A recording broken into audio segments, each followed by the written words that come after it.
तुमच्या घरातून हात लावणार नाही, परंतु आता नियमाच्या बद्दल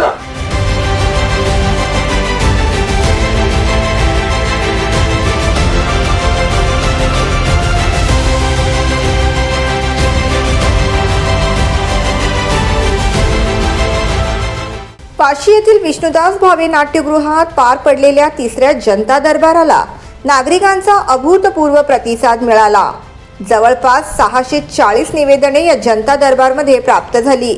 महानगरपालिका, सिडको, MIDC, पोलीस, वन विभागासह विविध शासकीय खात्यांचे वरिष्ठ अधिकारी देखील यावेळी उपस्थित होते। जी निवेदने मांडण्यात आली त्यामधून अनेक समस्यांचे तात्काळ निराकरण करण्यात आले, तर उर्वरित समस्या कालबाह्यरित्या सोडवण्यात येणार आहे। काही समस्या शासकीय आणि जिल्हा स्तरावर बैठका घेऊन मार्गी लावण्यात येणार आहेत। सकाळी 11 वाजता सुरू झालेला हा जनता दरबार रात्री 10:30 वाजेपर्यंत सुरू होता। हा जनता दरबार वनमंत्री गणेश नाईक यांचा रेकॉर्ड ब्रेक करणारा जनता दरबार ठरला, जो जवळपास 11.5 तास सुरू होता। जनता दरबारमध्ये नागरिकांनी ज्या समस्या मांडल्या त्यामध्ये प्रामुख्याने समावेश होता सिडको निर्मित LIG आणि EWS कॉलनीमध्ये रहिवाशांनी गरजेपोटी बांधलेल्या घरांना महापालिकेने नोटीस बजावल्या। सिडको निर्मित LIG आणि EWS कॉलनीमध्ये रहिवाशांनी गरजेपोटी बांधलेल्या घरांना महानगरपालिकेने नोटिसा बजावल्या आहेत। या संदर्भात माथाडी कामगारांचे नेते नरेंद्र पाटील, माजी नगरसेवक प्रदीप गवस, माजी नगरसेविका स्नेहा पालकर, तुकाराम कदम या मंडळींनी रहिवाशांसह गणेश नाईक यांना निवेदन सादर केले। 1980 पासून सिडको महामंडळाने माथाडी वर्गासह अन्य सर्वसामान्य श्रमिक घटकांसाठी इमारती बांधल्या। कालांतराने या इमारतीमधून राहणाऱ्या रहिवाशांची कुटुंब वाढल्याने त्यांनी घरावर घर आणि गरजेपोटी बांधकाम केलं। मात्र महानगरपालिकेने या बांधकामांना नोटीस बजावल्या आहेत। ही कारवाई थांबवण्याची मागणी करण्यात आली।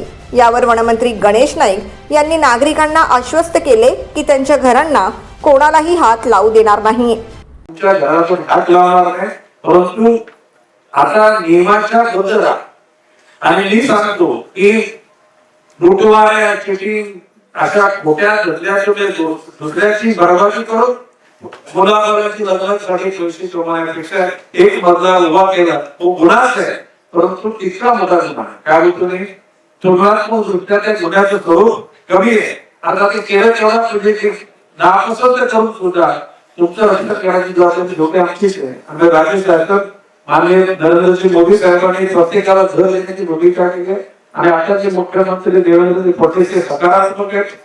सर्व समाजाचं एकूण संतुलन त्याला सोशल इंजिनिअरिंग करून गोरगरिबांची जीवनाची प्रवास हा गतिमान शक्तिमान व्हावा म्हणून करणारे आहेत। आता नरेंद्र पाटलांच्या नेतृत्वाखाली आलेल्या सर्व घटकांना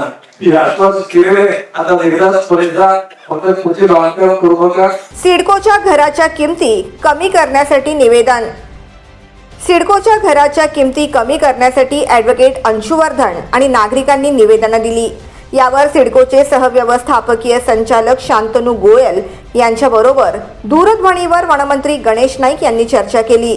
या विषयाच्या अनुषंगाने देखील मुख्यमंत्री महोदयांबरोबर बैठक आयोजित करण्याचे आश्वासन दिले। तोपर्यंत लॉटरी विजेत्यांकडून घेण्यात येणाऱ्या कन्फर्मेशन शुल्काला मुदतवाढ देण्याचे गणेश नाईक यांनी सूचित केले असता 2 आठवड्यांची मुदतवाढ देण्यात येईल असे शांतनू गोयल यांनी कबूल केले। 12 वर्ष टेम्पररीमध्ये त्याचा जीवनाचा शिल्लक किती भाग राहणार आहे, तर दुसऱ्याच्या जीवनामध्ये अशी अस्थिरता निर्माण करण्याची धारणा असलेल्या माणसांना सुख नाही मिळत। गांभीर्याने विचार करायला पाहिजे। मी आता फॉरेस्टचा चार्ज घेतल्यानंतर एकूण फॉरेस्टमध्ये किती जागा रिकाम्या आहेत, टोटल वनपाल, त्याच्यानंतर RFO, DFO सगळ्या जागा पूर्ण भरी करा आणि वनमजूरसुद्धा भरती करा। आता मी त्या कालखंडात FDCM म्हणजे forest development corporation of Maharashtra त्याला मला वाटतं काहीतरी 8,000 लोकांना परमनंट केले होते। आता सुद्धा 8,000 जागा भरती करायची, भरून घेणार मी। शेवटी कुठल्याही खातं चालायचं असेल तर खात्याची शक्ती पूर्ण पणाला लागली पाहिजे आणि हे असे राम भरोसे हिंदू हॉटेल नाही असले पाहिजे। नवी मुंबई महानगरपालिका आणि नवी मुंबई परिवहन सेवेमधील कर्मचाऱ्यांना न्याय द्या।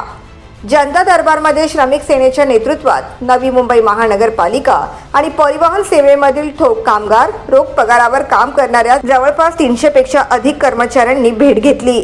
यावेळी या कामगारांना देखील न्याय दिला जावा अशी भूमिका वनमंत्री गणेश नाईक यांनी घेतली। नवी मुंबईमधील पदपथ फेरीवाला मुक्त करा। वनमंत्री गणेश नाईक यांनी सांगितले की आज पदपथ फेरीवाल्यांमुळे भरलेले आहे, त्यामुळे नवी मुंबईला बकाल स्वरूप येत आहे आणि म्हणून अधिकाऱ्यांना त्यांनी फेरीवाला मुक्त पदपथ भिकारी मुक्त सिग्नल करण्याच्या सूचना केल्या। फुटपाथ, फेरीवाला मुक्त फुटपाथ, हातगाडी मुक्त रस्ता, भिकारी मुक्त सिग्नल आणि म्हणजे तृतीयपंथी मुक्त रस्ता, अशा प्रकारची भूमिका आणि त्याकरता यांना काय हाकलून नाही द्यायचे। या घटकांना त्यांचं जीवन सुकर करण्याकरता आता मी बोललेलो आहे की आपल्या शहरामध्ये जितके त्याचे 50% फेरीवाले आपल्या शहरातले नाहीत। मुंबईच्या आणि आजूबाजूच्या सगळ्या म्हणजे ठाणे, इकडे कल्याण, इकडे पनवेल, ह्या इकडचे लोक सगळे आपल्याकडे येतात। मी माननीय आयुक्तांना सांगितले सगळ्यांचे परवाने चेक करा, जे या ठिकाणी नवीन नूतनीकरणाच्या नावाखाली या सगळ्यांचा सर्च घ्या, जे आपल्या शहरात येणार त्या लोकांना दुसरीकडे पाठवा। मी तर आरोप करतो की ह्या महापालिकेचेच काय अधिकाऱ्यांची त्यांची साठे लोटेत, ज्याला महापालिकेची कारवाई करायला गाडी निघते ती इथून फोन लागतो त्याला सगळे ते रफादफा होतात।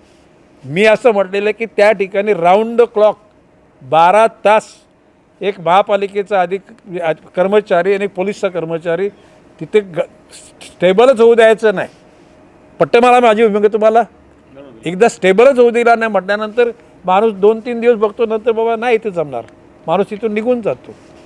नवी मुंबईमध्ये लोक राहायला येतात कारण अजूनसुद्धा त्यातल्या त्यात फुटपाथ रस्ते म्हणजे टपरी मुक्त, फेरीवाले मुक्त आहेत। परंतु हे जर अशा प्रकारचं जर चालू राहिलं तर नवी मुंबई शहराचं आकर्षण कोणाला राहणार नाही। नवी मुंबईमध्ये शुक्रवारी पार पडलेला तिसरा जनता दरबार होता। पालघर जिल्ह्यात यापूर्वी 2 जनता दरबार पार पडले। येत्या 11 एप्रिल 2025 रोजी ठाण्यामध्ये दुसऱ्या जनता दरबारचे आयोजन करण्यात येणार आहे। जनता दरबारमधून नागरिक आपल्या समस्यांचा निपटारा करून घेत आहेत। Bureau report, the metro.